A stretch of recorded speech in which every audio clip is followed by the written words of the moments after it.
दोस्तों, राम की नगरी अयोध्या में फिर सामने आया एक नया चमत्कार, जब गिद्ध और जटायु के साथ साथ बंदरों ने भी किया भगवान राम का सत्कार। दोस्तों, 22 जनवरी को अयोध्या के अलावा पूरे देश में मचेगी खलबली, जब पीएम मोदी और योगी जी के साथ राम का स्वागत करते दिखेंगे बजरंग वाली। तो आखिर अयोध्या में क्यों पहुंच रहे हैं सैकड़ों तादाद में बंदर और भालू? आखिर कहां से आ रहे हैं इतने बंदर? क्या राम मंदिर के दर्शन के लिए आ रहे हैं या फिर कुछ और ही मसला है? दोस्तों, सब जानते हैं कि 22 जनवरी के दिन भारतवर्ष के लिए ऐतिहासिक दिन होने वाली है, क्योंकि इस दिन भगवान राम फिर से अपनी नगरी अयोध्या में वापस लौटने वाले हैं। और इसी खास दिन के लिए भारत के प्राइम मिनिस्टर नरेंद्र मोदी खुद राम मंदिर का उद्घाटन करने वाले हैं। और इनके अलावा सीएम योगी और सचिन तेंदुलकर जैसे बड़े बड़े सेलिब्रिटी इस कार्यक्रम में हिस्सा लेने के लिए आने वाले हैं। और इनके अलावा विदेश शो में भी कई बड़ी हस्तियां राम मंदिर आयोजन में देखने को आने वाली है। दोस्तों, राम की जन्मभूमि अयोध्या वैसे तो भगवान राम के जन्मस्थान से पूरी तरह से जानी जाती है,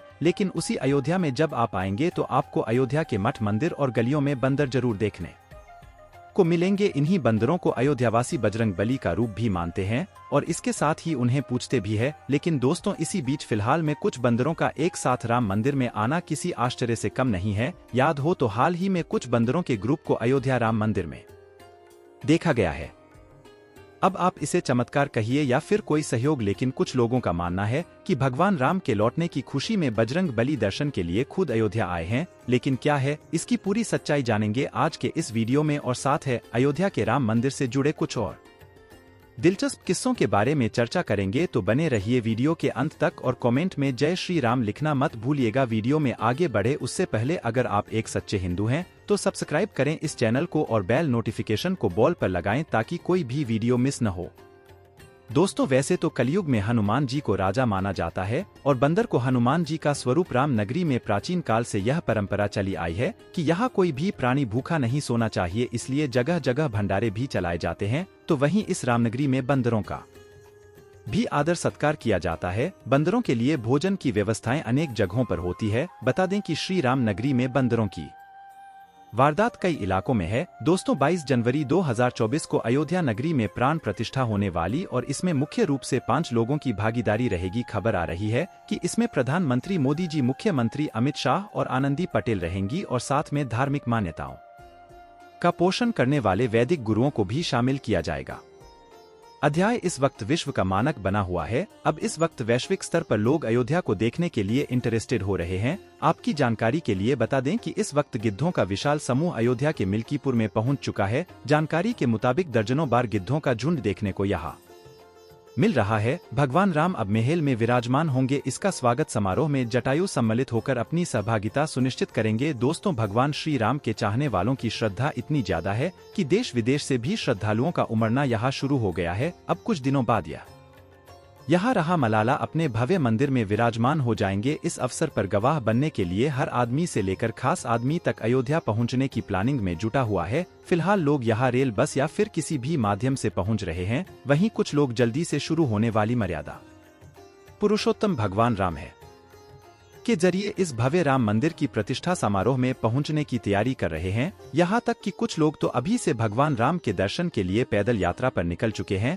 दोस्तों, अयोध्या नगरी में विराजमान होने वाले हमारी आस्था के प्रतीक श्री राम के दर्शन के लिए आपकी क्या प्लानिंग है, कमेंट में बताएं। तो ध्यान में, राम मंदिर निर्माण और उसका उद्घाटन लगातार सुर्खियों में है। धार्मिक अंतर्राष्ट्रीय इंपोर्टेंस के इस स्थान पर विकास की नई हिस्ट्री लिखने की तैयारी है। तमाम मॉडर्न व्यवस्थाओं के साथ साथ यहाँ शहर में सुविधाओं और व्यवस्थाओं का विकास किया जा रहा है। बता दें कि अयोध्या में एयरपोर्ट, रेलवे स्टेशन के साथ साथ बस टर्मिनल और आवागमन को सुगम बनाने वाली तमाम सुविधाएं विकसित की जा रही है। बता दें कि अयोध्या आने वाले श्रद्धालुओं और यात्रियों को एयरपोर्ट और रेलवे स्टेशन के साथ साथ अंतर्राष्ट्रीय बस अड्डा यानी कि ISBT की सौगात भी मिली है। इसके कई फेज में इसे विकसित किया जाएगा या दूसरे राज्यों से आने वाले यात्रियों के लिए तमाम जरूरी सुविधाएं भी मिलने वाली है। आवागमन को सुविधाजनक बनाने के लिए यात्री सहायता केंद्र, रैन बसेरा और प्रतीक्षालय जैसी सुविधाएं विकसित की गई है। Uttar Pradesh road transport corporation के अधिकारियों के हवाले से आई एक रिपोर्ट में बताया गया है कि आगरा जैसे मुख्य पर्यटक स्थल से अयोध्या आने के लिए विशेष बस सेवा की शुरुआत भी की गई है। अयोध्या को श्रद्धालुओं को अनोखा अनुभव देने के लिए कुंभ में प्रवास करने वाले श्रद्धालुओं की 3 सिटी भी बनाई जाएगी। अयोध्या में बंदरों की संख्या काफी अधिक है, ऐसे में यहाँ 15,000 लोगों की क्षमता वाली 3 सिटी बनाने का फैसला किया गया है। पेंट कपड़े के बदले 3 से बनाए जाएंगे ये सारे शेल्टर होम। 50 एकड़ में फैली 3 सिटी में 45 लोगों की क्षमता वाले 1500 कमरों का भी इंतजाम किया गया है। अयोध्या में 3 सिटी श्रीराम जन्मभूमि तीर्थ क्षेत्र ट्रस्ट बनवा रहा है। कारसेवकपुरम और मणिराम छावनी में टेंट सिटी बनाई जाने वाली है। दोनों को मिलाकर लगभग 3000 लोग के रहने का इंतजाम होगा। बता दें कि श्रीराम मन के समारोह में शामिल होने के लिए राम मंदिर ट्रस्ट ने क्रिकेटरों और उद्योगपतियों और अभिनेताओं जैसी कई हस्तियों को निमंत्रित किया है। सम्मानित अतिथियों की सूची में कई परिवार भी शामिल है, जो दुनिया भर के 50 विदेशी देशों के प्रतिनिधि हैं। साथ ही गौतम अडानी, रतन टाटा, अरुण नोबेल, दीपिका चोली, किया, योगी आदित्यनाथ, बाबा रामदेव, मोहन भागवत जैसे कई सेलिब्रिटीज भी शामिल होंगे। राम जन्मभूमि ट्रस्ट ने इस महत्वपूर्ण अवसर के लिए 3000 वीवीआईपी और 4000 संतोष सहित लगभग 7000 लोगों को आमंत्रित किया है। उद्घाटन समारोह में राज नेताओं, सभी 4 शंकराचार्य, मशहूर हस्तियों, क्रिकेटरों, पुजारी, अन्य धार्मिक नेताओं सहित विभिन्न क्षेत्रों की कई हस्तियों को शामिल किया गया है। दोस्तों, फिलहाल में अयोध्या से जानकारियां सामने निकलकर आ रही हूं कि मर्यादा पुरुषोत्तम श्रीराम की जन्मभूमि अयोध्या नगरी में अचानक से गिद्धों का झुंड सामने आया है। सभी के मन में एक ही सवाल है कि आखिर कहां से आया गिद्धों का झुंड। किसी को कुछ समझ में नहीं आ रहा है। मतलब इस वक्त अयोध्या में बड़ी संख्या में गिद्ध पहुंच चुके हैं, यानी कि जटायु यहाँ के लिए बहुत ही आश्चर्यजनक बात है। इसको भगवान की कृपा कहें या कुछ और पशु पक्षी सहित अयोध्या में अब जटायु भी आ गए हैं। लोगों का मानना है कि निश्चित ही यह भगवान राम का प्रभाव है। आपका इस बारे में क्या कहना है, कमेंट बॉक्स में जरूर बताएं। दोस्तों, वर्षों पहले इन गिद्धों को बड़े बड़े झुंडों में खेतों में और जंगलों में घूमते हैं हुए देखा जाता था।